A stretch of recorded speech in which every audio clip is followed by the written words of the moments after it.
기도. 위험으로부터 벗어나게 해달라고 기도하지 말고 위험에 처해도 두려워하지 않게 해달라고 기도하게 하소서. 고통을 먹게 해달라고 기도하지 말고 고통을 이겨낼 가슴을 달라고 기도하게 해주소서. 생의 싸움터에서 함께 싸울 동료를 보내달라고 기도하는 대신 스스로의 힘을 갖게 해달라고 기도하게 하소서. 두려움 속에서 구원을 갈망하기보다는 스스로 자유를 찾을 인내심을 달라고 기도하게 하소서.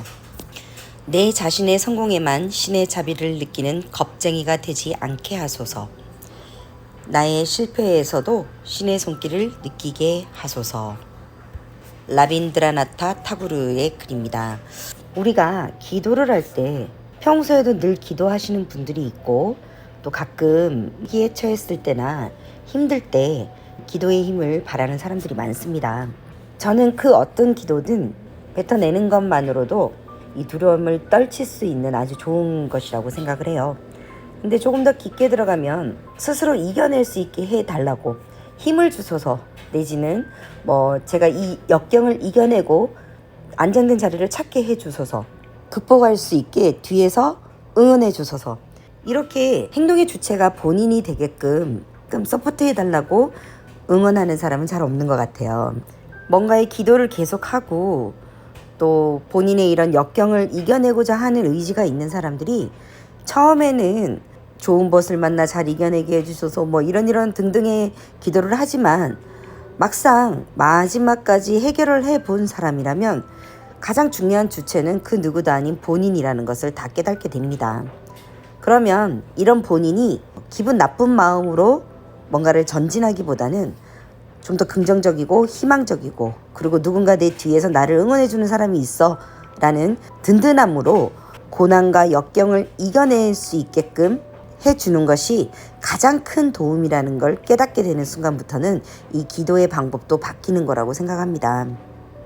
우리가 어떤 사람을 만나서 상담을 하거나 이야기를 들어줄 때 되면 해결 의지가 있는 사람들은 본인이 직접 해결책을 내놓는 경우가 되게 많아요. 그런데 항상 누가 아는 사람 없어?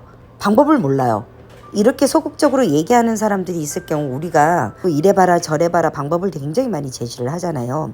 근데 그런 것들이 그렇게 상대편 입장에 귀에 당기지는 않는 경우가 많습니다. 내가 해결하고자 하는 욕구가 있으면 상대가 조언해주는 그 한마디조차도 라는 생각으로 귀에 저장을 하게 되는데, 그 의지가 없는 경우에는 수많은 조언을 들어도 그냥 흘리게 되는 경우가 많죠. 해결에 대한 의지는 없다고 보는 게 맞습니다. 또 그런 분들의 특성이 있어요.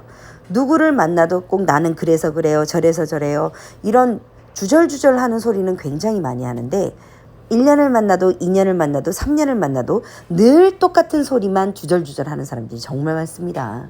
일상을 우리가 기도하는 마음으로 살다 보면 힘든 일을 겪을 수밖에 없는 게 우리의 삶이잖아요. 근데 그 삶의 과정을 뒤에서 누군가 나를 응원해 주니까 적극적으로 한번 타개하고 나는 이겨내 볼 거야, 항상 어떤 어려움이 있어도 나는 다 해결할 수 있을 만큼 열심히 할 거야 라고 사는 사람과 매번 똑같은 일이 닥칠 때마다 나는 항상 그래, 아유 또 이런 일이 겪었네, 아우 세상이 다 이렇지, 이렇게 사는 사람들보다는 확실히 1년을 두고 보고 6개월을 두고 봐도 성장의 길이가 다르다는 것을 우리는 확실하게 알 수 있습니다. 자, 모든 인생을 기도하듯 제대로 기도하듯 살아간다면 아마 여러분들은 일주일 뒤 굉장히 많이 변한 자신을 찾게 되고 그 자신 때문에 더 힘을 내서 꾸준히 성장해 갈 수 있을 거라고 생각합니다. 자, 우리 모두 힘을 내고요. 적극적인 책임의식을 갖고 내가 바뀌기 위해서, 내가 기운을 돕기 위해서 최선을 다해서 노력해 갔으면 해요. 자, 오늘의 한 달락 읽기 여기서 마치겠습니다. 안녕.